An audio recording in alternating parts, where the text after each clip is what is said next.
Hello, everybody, and welcome to another episode of Big Bold You, a show that was created to inspire you to be bigger, play bigger in your life, think bigger, because I promise you it is so much easier to play bigger than it is to play smaller.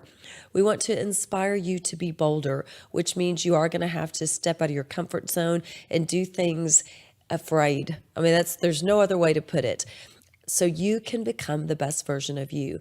I believe that we live in a world where there is a war between good and evil. And the only way evil wins is when good people like you, like me, like our friends and family, when we just don't do enough because we're scared, we don't believe that we can, but we can and we need to. You matter and the world needs you playing bigger. So every episode, we have an incredible guest that comes on the show, somebody that's just like you and me, that is living their lives doing the best that they can, but really they share their struggles, they share their obstacles, they share their gifts and their talents, and really the things that they're doing to bless this world and make the world a better place. So I'm so excited for our guest this week, who is somebody that I've recently met, but I know we're just kindred spirits. So Miss Nita Patel, thank you so much for coming. You are an author, you are a speaker, you're an artist, but at the end of the day, you're just an all-around incredible, great person. I already know that about you. Thank you so much, and thanks for having me. Yes, thank you for coming. So, I think mindfulness, that the topic that we're really going to cover is how manners make you more mindful. But I think we got to talk about what is mindfulness to begin with. Yeah, so I think that, mindfulness is very important, especially in today's day and age when people are into their cell phones, they're not paying attention to where they're walking. They may slam a door in front of you by accident just because they're so into their phones or whatever other devices they may have. It's adults, children, everyone. We live in a world that, and tell me, I know this happens to your house, to your family, but we can have, there's 5 kids in our family, and over Christmas we had all 5 home, my husband, we had my in-laws, we had friends, and literally there would be times when every person would be on their phone. You know, nobody was paying attention to one another. People were on the phones. They're distracted by, this little smartphone that we all have. And people aren't as mindful as they used to be. So, to me, when I personally think about mindfulness, it's when you stop what you're doing and you're actually living in the present. And that's kind of what I love with your topic. With manners make you mindful. Speak to what you mean by that, because I'm 100% on board with this, but I like the way you describe that. So that's funny you shared the story about Christmas. So our house is where all the kids get together. And, we would have a house full of 17, 18-year-old boys. They're probably almost 19 now, most of them. But, they would all come over and it would be silent. Okay, you have a 19-year-old. Do you? Yes. No way. Can you believe this? No way. Okay, how many kids do you have, real quickly? Just one. Okay, one. Yeah. Wow. So we would have, all these kids over at our house and it's completely silent. And you go into the room that they're in and they're all on their cell phones. One's playing a game, the other one's texting, one might be playing Xbox. And, I always ask them, why are you all together? Well, they just need to be around each other, Right. but they still want to be into their devices. So there's just no awareness of what's going on around them. Right. And it's so much more that way now than it used to be. And I have even been to events, networking events, facilitated networking events, where they make you put your phone in a basket because they want everybody to be present. And that's really, people are, and believe me, I run a networking event and I've thought about that myself, just to let y'all know. I mean, I really have, because you've got a room, whether it's a room of 50 people or we do a smaller event where there's, 10 to 20 people, and you still have people that are into their phone paying more attention to that than they are the people right in front of them. So tell us where you really started to think about, well, if you concentrate on manners, it really brings you into the present. I mean, how did that come about? So there's a few different pieces that brought this whole thing together. And yes, that's definitely a piece of that. I think that, you know, with everyone being so engaged in their mobile devices and their iPads, whatever electronic devices, I think it's really important that you kind of bring the present, the importance of being present back. And as a reminder, that's kind of how I started writing my book, is to help people kind of remind them as to being present doesn't mean that, you can still look at your phone. Sure. But, it's just a reminder of don't forget to hold the door open for the person behind you because you're so engrossed in your phone. Right. Right. So look away for a minute, be present, hold the door open for someone else. And I think there's just so many little tips and tricks that I share in my book about how you can be present, how you can be more mindful, and ultimately how that leads to having a greater self-esteem, and it leads to your success ultimately. Right. When you act with awareness, you feel good. When you feel good, good things happen. Right. Now, tell me what inspired you to write your book on this topic. So I grew up in two cities. I grew up in London and I grew up in Dallas. And as a young child, we traveled to both cities kind of back and forth with my parents. And so I went to school in London and I went to school here. And I mean, like 50-50. So for 1 year, you would be in London half the time and then half the time here in Dallas. I would. Oh my gosh. I would. Why, and why, what, is it because your parents' job? Yes, Okay. yes. All right. So you experienced two totally different cultures. Right, And right. what, in your opinion, is the best of both? Um, there's a few things, but growing up in London, as an 8-year-old, you had to learn how to put on your tie every morning. But here, and this is in public school, this is not a private school. So, but here, you didn't have to do that. You could just kind of wear whatever. It didn't matter. And so there were just two extremes of how you put yourself together. You had to do ballroom dancing in London. You had to take swim classes, just very, More formal. very formal. Yes, absolutely. And then over here, PE was probably the closest thing to that. And I think we did just about anything we wanted to in that. Okay, so I have to ask you because I'm actually dying. I'm thinking of putting this up on my social media, and I haven't yet. But I want to know, what is your opinion of the Prince Harry Meghan Markle thing situation? I mean, because you lived in London, and obviously you have a better understanding of just the seriousness of this. I think people in the United States, they just kind of are like, oh, well, they want to go live their own life. Sure, let them. In Great Britain, it is a serious offense. It's a big, big deal. It is a big. What are your thoughts? It is a big deal, but I think the culture's changed over time. Okay, has And it? yeah, well, that's a good question. Yeah. The perceived culture Right, seems right. to have changed over time. I think things were very rigid. I mean, even back when I went to school, things were very formal, the way you dress, the way you carry yourself, your language. And you see kids growing up there now, it's different. Okay, it is. I Okay. think, So you think it is more lenient and relaxed? I think so. And you don't think that Queen Elizabeth is just pissed off? I think she is. I'm sure she is. I think she is. she is. I think she is. And I am going to go on the record to say I totally understand and agree with her, because I just think both of them, whether it was facilitated by Harry or Meghan, they knew what they were getting into. And so I'm just like, Right. keep your responsibilities. Those are my 2 cents on it. But going back to, that's how you were brought up.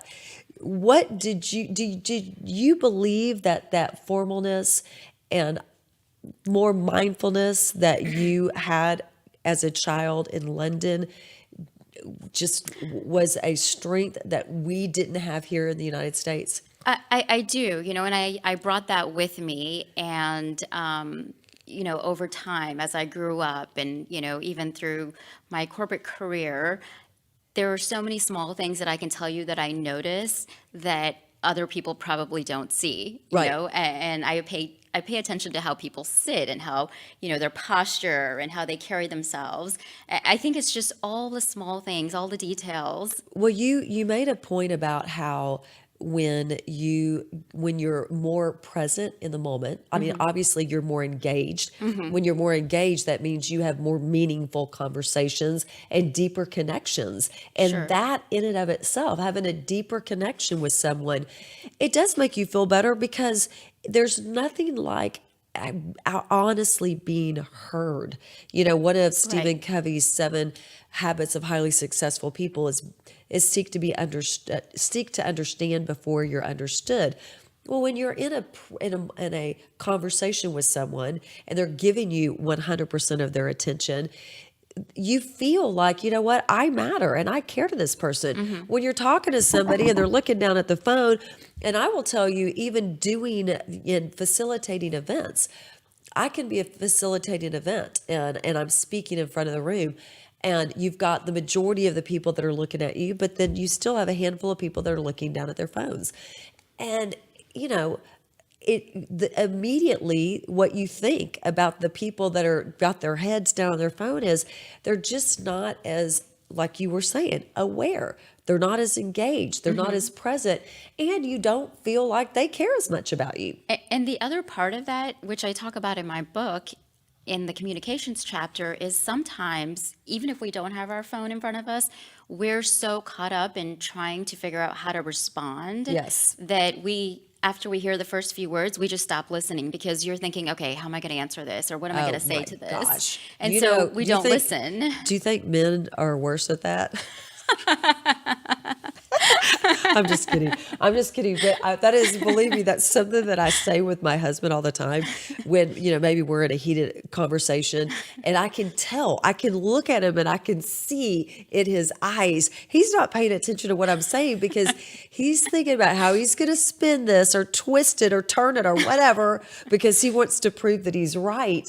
And to your point, I think it's really pretty natural for people to do that because they're not completely paying attention. Yeah. So, what inspired you to do this is your experience growing up. And then, was there some situation that happened, or was it something that just kept coming to your mind that you kept saying, I really should write this book. I really should write this book. Or how did that transpire? So some of the other aspects of my book talk about how to dress, how to, carry yourself, how to present yourself, whether you're in a meeting, you're at a job interview. And so a lot of that came from the years in the corporate world. Right. I was a manager and, I interviewed a lot of people. I probably interviewed over 300 people, throughout the last 10 years. And a lot of it just came from, this person did really well. I just wish that, they were clean dressed or Well, they took a shower. Well, see, this is so, I love this conversation right here because in my corporate world, I did a lot of interviewing as well. But don't you think some of this is just so, how come they don't know this? I mean, it's just so common. You know what I mean? So I always try and give people tips on, here are just 3 things that you can do, or here are 5 things that you can do to present yourself better. And you think that they're common sense. So, Right. One of the things I say is, wear a clean suit or wear a clean outfit to an interview. And everybody's like, well, of course, it's not like I'm going to pick up something that's wrinkled from the floor and put it on and go on an interview. But I think just going beyond wearing that clean suit is, did you wear it 5 times before you're wearing it to the interview? How bad does it smell? Right. Did you shake it out? Did you use a lint roller over it? Right. I think it's those details because sometimes somebody has a great suit on and then there's pet hair all over their jacket. Well, and honestly, it goes to awareness. Right. It goes to awareness is, are you aware? And if you're not 100% aware, I mean, get with somebody and ask their advice, talk to them. But, my daughter just recently graduated from college.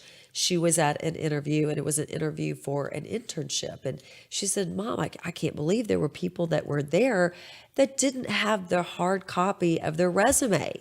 And like you were saying, they weren't dressed just, to your point, clean. Not, Right. you don't have to be dressed in a designer outfit, Exactly. but just clean and crisp. And these are people that are getting their degrees. They are about to graduate from a 4-year wonderful university, and Right. they're not being taught this message. Mm-hmm. So I know one of the things that you do is you go and you do a lot of presentations. You speak to a lot of groups. What kind of groups do you speak to, and what are all the different topics that you cover? So I have two primary groups that I speak with. One is kids who are graduating from college. There you go. I think that's really important to help them know how to present themselves, how to dress, how to have an engaging conversation. And it could be something as simple as making eye contact, having a firm handshake, just very simple things that they may have not learned throughout their Right. college years. Right. Or as a female, how to shake hands correctly. Yes, so that's my other audience. Okay, so talk about that. Talk about that. I think that women tend to have a slightly limp Right. handshake.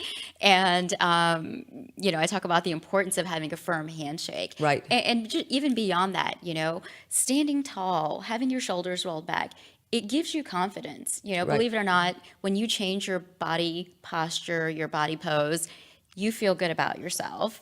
And so one of the things that I, share is smile, and when you smile, it's going to help the other person feel better, but you're also going to feel better inside. And I even think that even on the phone, when people are smiling and you're talking on the phone, you can feel that energy. Yes. You can feel when somebody is happy and they're positive, even on the phone. So Right.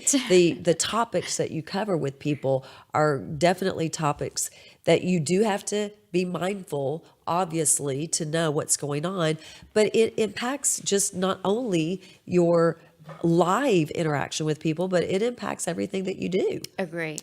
And I think that, especially women in the business, in the workplace, I think it's important for them to know how to make small tweaks to their everyday, maybe behavior, how Right. they dress, how they carry themselves. And Because what it- are some of those tweaks? Because I know you've got some great ideas and tips. So I think, I'll stick to the simple ones, and say smile, like we talked about. Give someone a compliment. I think that's really important is when you're going about your day and you may look at someone, whether it's in the office or, you're at the grocery store, you're in a meeting, you look at someone and you think, oh, that's really nice, but you don't say anything. Right. And so I think taking that extra step and saying, hey, I really like your necklace. It's Right. really pretty. I think it's just sharing that positive energy. Well, to me also, it shows you right from the beginning that they're interested in you and not just what they can have or get from you. Right. We live in a world where, I say this all the time, people love to buy, but they don't want to be sold. And at the end of the day, we're all in a position where we're building relationships, and that's, people do business with who they know, like, and trust. And even if you're in the corporate world, where I understand, because believe me, I was in corporate for many years, and you didn't hire every person that you worked with, depending on what your position is. There were times that you're stuck with somebody and you're like, oh my gosh. But if you genuinely say, I just want to get to know them, and you invest in them, 9 out of 10 times you're going to end up liking the person. Yeah. You yeah. just are. Yeah. And all of this is basic manners 101. And it really is it speaks to that mindfulness aspect that you talk about. Now, when is the book coming out? The book comes out in August. In August. It I am so does. excited about this Me book. too. I'm so excited about it. How long did it take you to write it? I would say it took me about a year. And did you do it all by yourself or did you get help? I did it by myself. I just did a brain dump of everything that bothered me and everything that I had observed over the years, and just put it all on paper. And then I did, have help. I hired an editor to pull the book together and kind of organize it for me. But yeah, it was very exciting. Just It's a big deal. I mean, I'm working on a book right now, and I've got an incredible organization on Fire Books. Tammy Clean, Patty Lusk, they're amazing people. Bruce Pulver, he's one of them that helps me.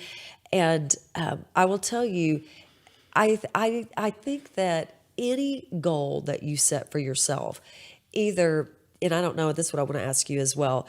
Either you have it and it keeps coming to your mind, gosh, I think I should do this. I think I should do this. I think I should do this. And if that happens, it means you should do it. yeah. Or as something happens and it inspires you to do it. So for you, which of the two really more clearly represents what happened to you? I think it was the more constant. Right. Like I talked about my growing up, my childhood, kind of the time through corporate. And I finally got to a point where I said, I have to write this down. Right. And I would take notes because in my mind, one day I was going to do it. But I just sat down, in a few months, I just wrote everything down. I put it all together. And I said, this is going to have to. Well, you know what? How big is it? It's about 180 pages. Okay, because that's perfect. One of the things I do is I facilitate a mastermind. And of all the things I do, it's really one of my most favorite things. And every month we read a book. And the book that we're meeting this month is Results Faster by Tony Jerry, who is a friend of ours. My husband actually does some work with him.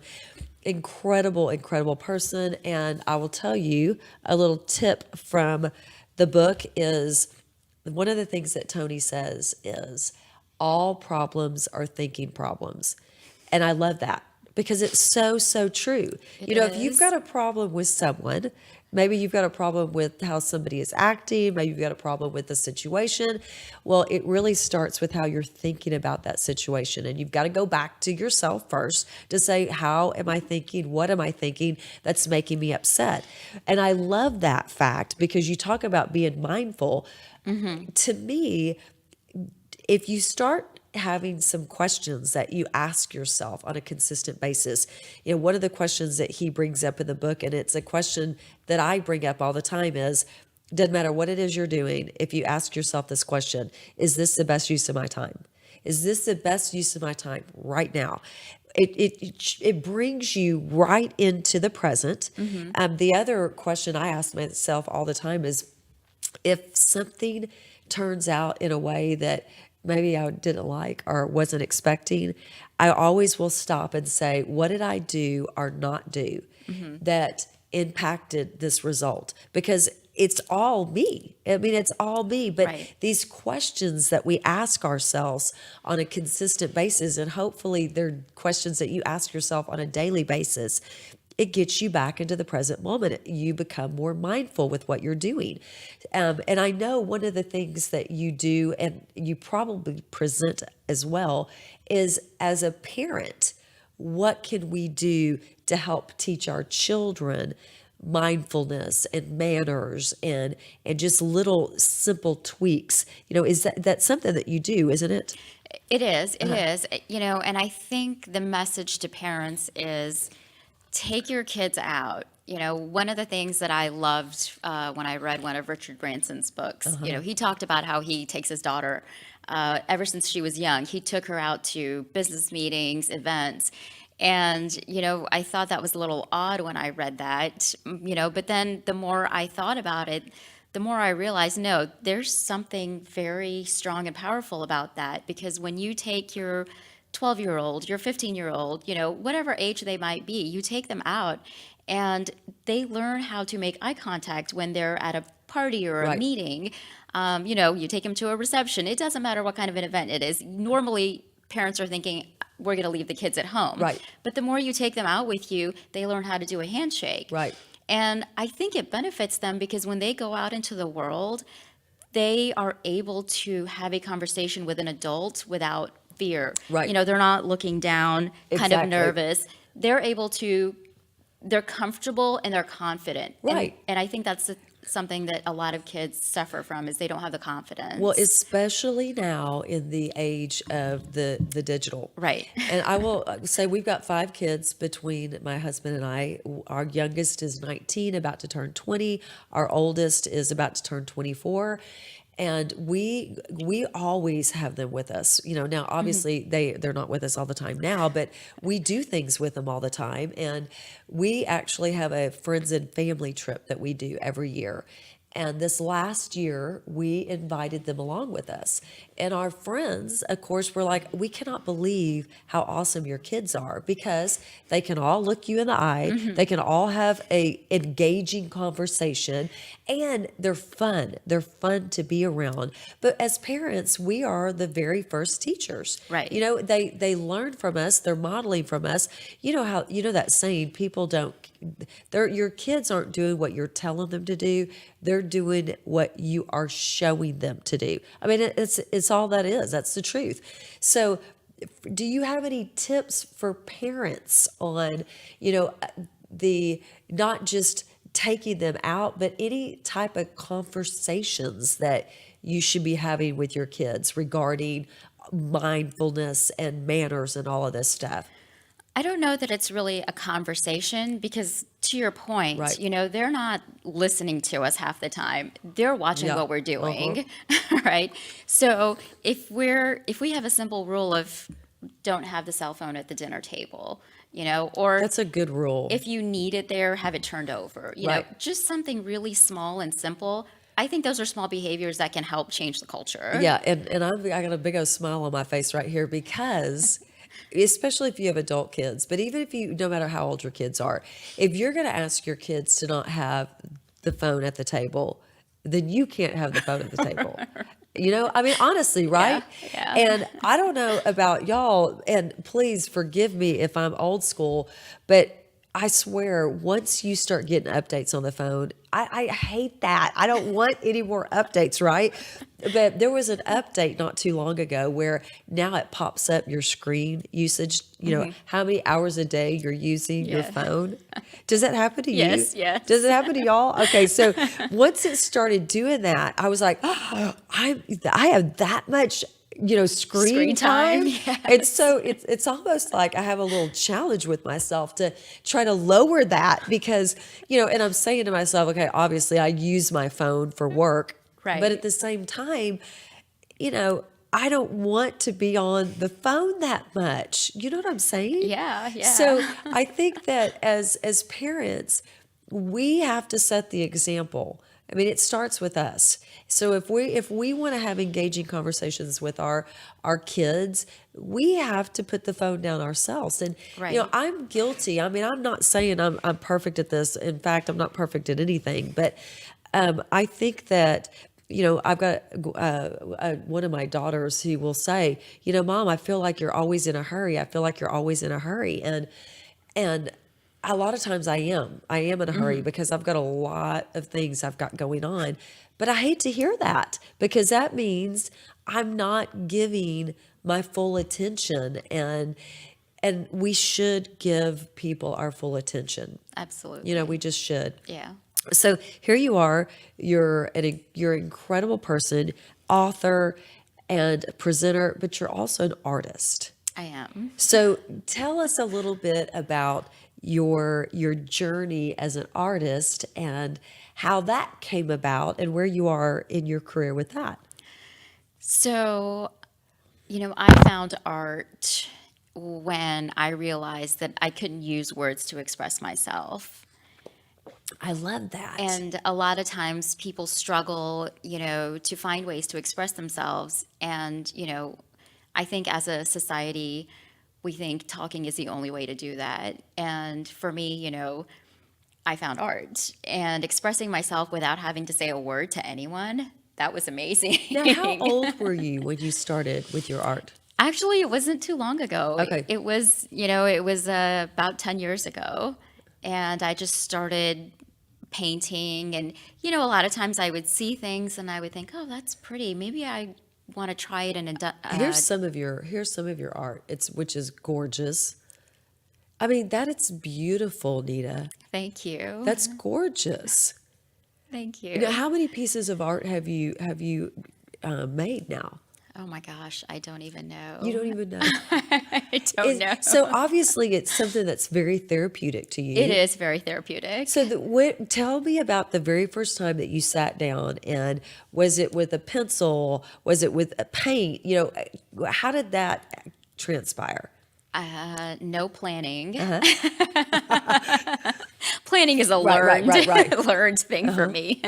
No, I was drawn. There were colors that I'm drawn to, and I'm sure as you go to my website, you'll see there are colors that I'm drawn to, and I just pick up those colors and just take a paintbrush and just started painting. And That's wonderful. And do you have anybody in your family that has this talent? my dad is quite artistic, so I probably got it from him. Right. And you saw it. I mean, you had to have seen him doing this, and you thought, hey, it's in my subconscious brain, and I'm going to start Yeah, doing let it. me find it. Well, and the first time you did it, did you feel immediately like this is awesome? Not necessarily. Uh-huh. No, I think I had to really find, I probably made multiple pieces before I got to that moment. And did you have to make multiple pieces before you said this is really good? Or the first time you did it, you thought that's pretty good? I don't know that I ever think that. Really? Are you serious? I usually think, is this done or not? Oh, that's so That's the cool. question I ask myself. Okay, so that's cool. So during your creative process, you create something and you just think, am I finished yet?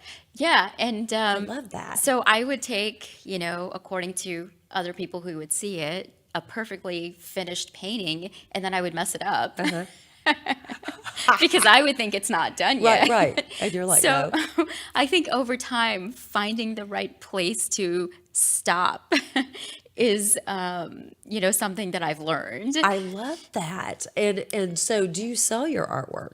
I do. And do you have your artwork in galleries or anything like that? So I don't have anything currently out in a gallery, but I am doing my first solo exhibition in Dallas. And it is going to be on March 5th. It's going to air for 30 days, and it's going to be at the King's Club in downtown Dallas. Okay, we got to do a trip. We've got to get a girls' trip together and go down. And guys would can come love too. that. So we Yes, just need to yes. do some social event and go Yes. down there. That would be fun. That would be amazing. That would be amazing. Now, one of the things I like to bring about or talk about is people's individual journeys, because I know it hasn't been all just, unicorns and rainbows for you. You've had obstacles, and you've had to deal with the negative self-talk, and you've had to deal with just things that brought you to a point of potentially doubting yourself or fear. Share with us, some of that part of your journey and how you overcame it. Sure. So I think the negative self-talk, the doubting yourself, it's kind of like a roller coaster. Right. One day you feel good about what you're doing and you think you've got this and you can make it, and then 2 days later, you're looking at the same piece of work that you're focusing on, and you're like, no, I Yeah. can't do it. But the thing that's helped me the most is, and I've gone through this, for many years, especially when I started creating art, because it was about, at the beginning, it was just about expression. But after a while, I got into showing my work, having it in the public eye, and people, just knowing that people are going to look at it and how they're going to judge it, whether Right. they're going to like it or not. And so that stimulates a lot of the self-doubt and a lot of the negative self-talk. Right. But the way I've been able to overcome it, and again, this is years of reading, Right. mastermind groups like you talked about. I think that's been very helpful. But even after you do all that reading, really knowing how to apply it to yourself. Right. because we all learn differently and we all, progress in life differently. And I think knowing the information that you're observing from others and reading from others, knowing how you can apply that to yourself is, I think, the most important thing. Now, have you had any mentors in your life, whether it's personal, professional, live, virtual, that you just connected with that has played a tremendous role in your life? Yes, a lot of Yeah, them. of course. Mentors, Uh-huh. coaches. Right.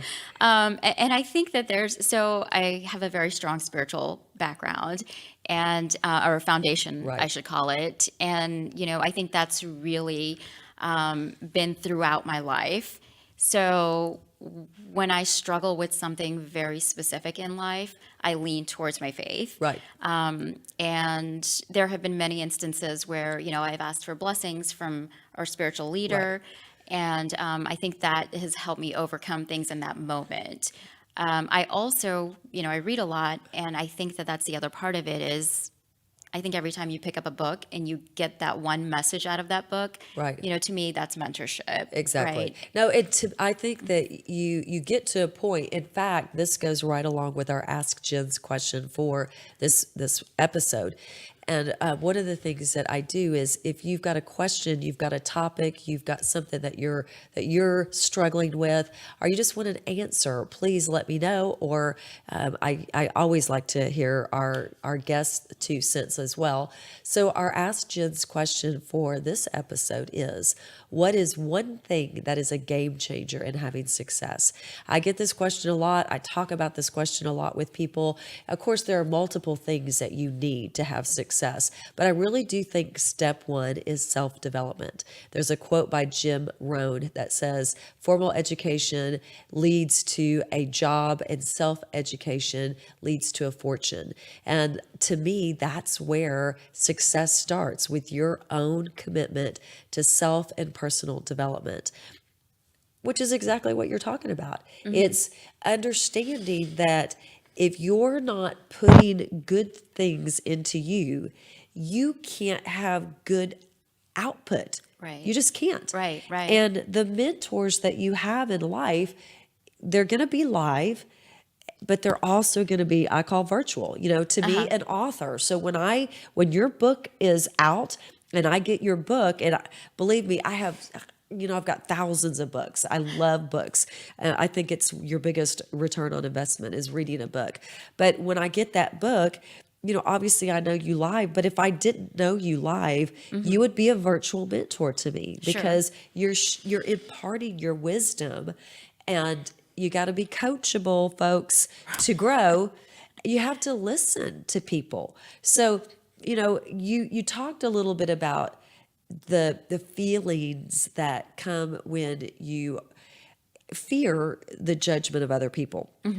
And I think it's very interesting because it's it's easier to understand, I think, when you have created a piece of artwork and you've got this piece of artwork and you're like, oh gosh, are people going to like it? Or are they not going to like it?